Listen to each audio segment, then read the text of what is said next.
Bonjour et bienvenue à tous. C'est avec la participation de Sans Raison, fleuriste rue des Minières à Verviers, que je vous propose une petite capsule vidéo pour vous faire découvrir de bons produits à l'approche des fêtes et de belles couronnes de l'Avent et de Noël. Pour cette capsule, je vais vous proposer des fleurs de sel aromatisées. C'est une société à Murcia en Espagne et chaque boule correspond à un arôme différent.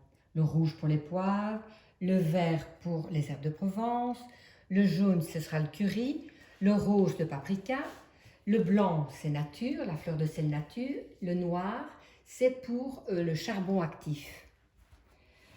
Ça c'était de la fleur de sel, ici c'est du sel marin aromatisé. C'est un très bon dosage entre sel et différents poivres. Vous commencez, vous n'arrêtez plus. Après, c'est le vinaigre balsamique d'Italie, de Modène. La première bouteille, la petite bouteille, là c'est le vinaigre traditionnel.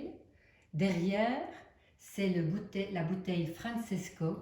C'est un vinaigre balsamique blanc, pour ceux qui aiment la transparence dans les salades. Ensuite, la crème de vinaigre balsamique. Là, vous pouvez mettre sur un carpaccio, faire des décorations sur votre assiette.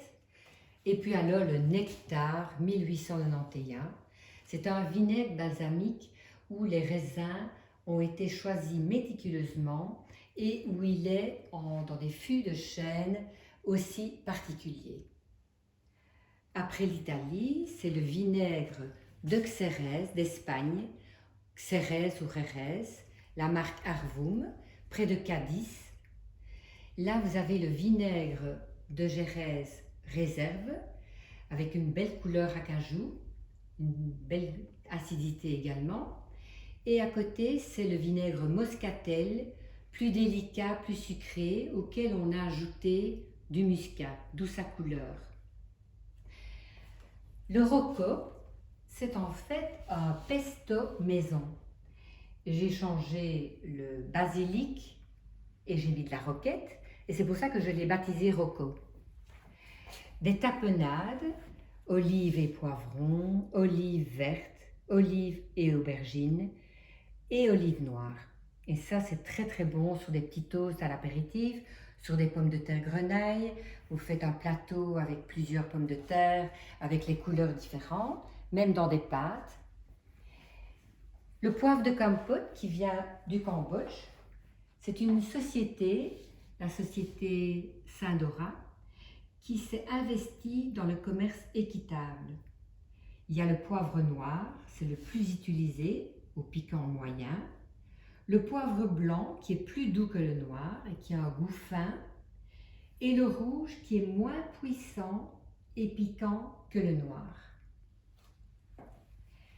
On termine cette petite capsule avec un produit très spécial, c'est de l'huile de courge d'Autriche, de la province de Styrie. C'est une huile toastée au délicieux goût de noisette et elle s'utilise que en fin de cuisson. C'est une huile qui est non seulement alimentaire mais aussi thérapeutique dans la prévention et le traitement des problèmes de prostate ainsi que pour sa capacité à réguler le cholestérol. Alors évidemment c'est délicieux en filet dans un potage de courges, de légumes oubliés, ou bien vous pouvez mettre ça sur une boule de glace vanille, un fromage de chèvre, même dans un tiramisu. Et voilà, nous terminons ici notre deuxième petite capsule. Ceux qui ont reçu par mail, vous trouverez la liste de prix en attaché. Et pour ceux qui ont reçu cette capsule par Facebook, eh bien, vous pouvez m'envoyer un message privé et j'aurai le plaisir de vous envoyer la liste de prix. À bientôt!